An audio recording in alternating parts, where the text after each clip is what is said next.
Joining us now with more on tomorrow's event is White House Principal Deputy Press Secretary Hogan Gidley. Hogan, great to talk to you. So, one is tempted to conclude that, the left and the mainstream media, which is redundant, I realize, have no clue about American history and tradition. They seem to have forgotten that we secured our independence that we celebrate tomorrow through military force. General Washington and the Continental Congress, that little thing called the Revolutionary War. So what's your take? Look, it's pretty clear at this point that the Democrats in this country hate this president more than they love America. And that hatred has taken many forms in the short time period that Donald Trump has been in the White House.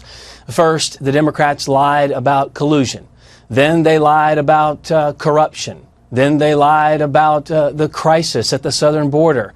And now they're lying about the motives of Donald Trump, who simply wants to celebrate the greatest idea ever realized in the history of humankind, and that's America. Most countries who have a constitution, those constitutions last an average of about 17 years. Ours has been around for more than 230. Yeah. This is no doubt the most amazing place in history. And Democrats refuse to celebrate that greatness, refuse to even celebrate our nation's independence or the 4th of July simply because it's Donald Trump who's doing the celebrating. I said my favorite was the commentator who said, "Oh, things flying overhead." No, really the favorite was the clip we played of the ever obtuse Joy Reid on MSNBC, who said, the tanks are a threat. As if the president is going to direct the military to turn the tanks on the people and fire away. I mean, has the antipathy toward Trump become so extreme now that these people have lost all sense? Oh, there's no doubt. Listen, I was with the president for quite some time this afternoon talking about the speech, listening to him talk about the themes that he wants to address. And there's not a political bone in the entire speech. I mean, the whole thing is about the greatness of America, how far we've come. And yes, we've had dark days in this country. So many other nations have had dark days. So the darkness isn't unique. What's unique to America is that we came out of those dark days better, more united, an amazing people, united behind the ideal that is America. That's what this speech is about. That's what Donald Trump wants to convey. He wants to celebrate the men and women who are brave and put their lives on the line every day that allow the freedoms of those journalists to make those claims, albeit completely false. That's what this is about for all Americans. It's not political. It's not about Donald Trump. It's about each of us, and that's what he wants to convey. And we should be so grateful every day for our military that secures our freedoms every day. Hogan, thanks very much for being with us. And that's why, as president, I will expand AmeriCorps to 250,000 slots and make that increased service a vehicle to meet national goals, like providing health care and education, saving our planet, and restoring our standing in the world, so that citizens see their efforts connected to a common purpose. We've got to have a civilian national security force that's just as powerful, just as strong, just as well-funded.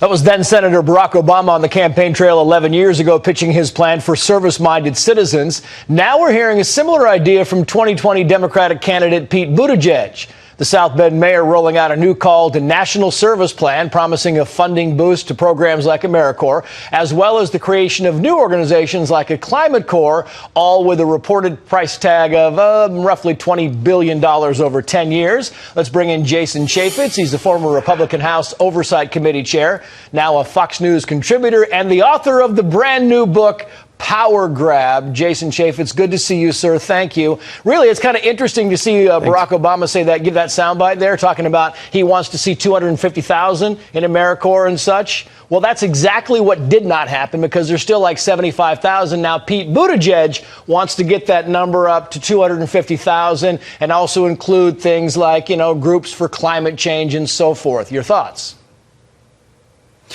Thanks, Trace. There's no doubt about it. This is just more big government. This is not a new idea. $20 billion to have volunteers over a 10-year period. Plus, he wants grants on top of that.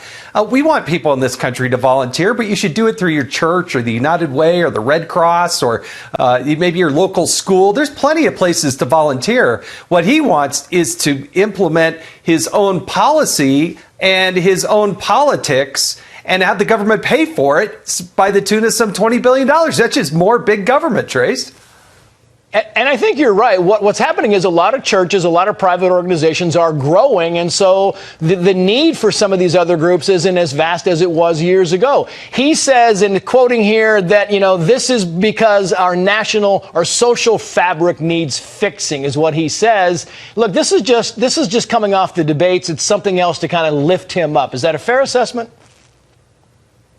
Yeah, but it's a retread of an old idea. It's not as he's going to present it as if it's new and it's exciting, but it's just big government politics. It's that classic liberal line that they need more government to fix the nation's problems. What they really should be doing, though, is focusing on and supporting those not-for-profit groups. Let them do their thing, but without the government funding, the decision is to take money out of somebody's wallet and give it to somebody else. I don't want them taking that money out of my wallet. We're already $20 trillion in debt.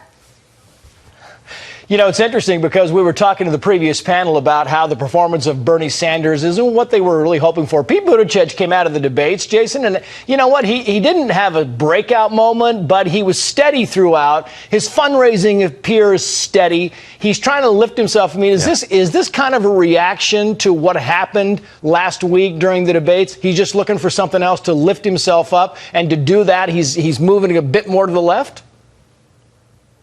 Yeah, I think you've seen Senator Warren in her, the moves that she's made, because she's actually had policy initiatives. Now, I disagree with every single one of them. They'll destroy the country, but she has been policy centric. I think what he's doing is trying to emulate and just duplicate what Barack Obama did, because he was the one that pushed this idea, but it's an old liberal trick of let's spend more money to have people volunteer so I can implement my climate change global warming initiative. That's really what he's trying to do. If you can get the phrase climate change in there, people love it on the left. Jason Chaffetz, it's always good to see you. Thank you, sir. Thanks, Trace.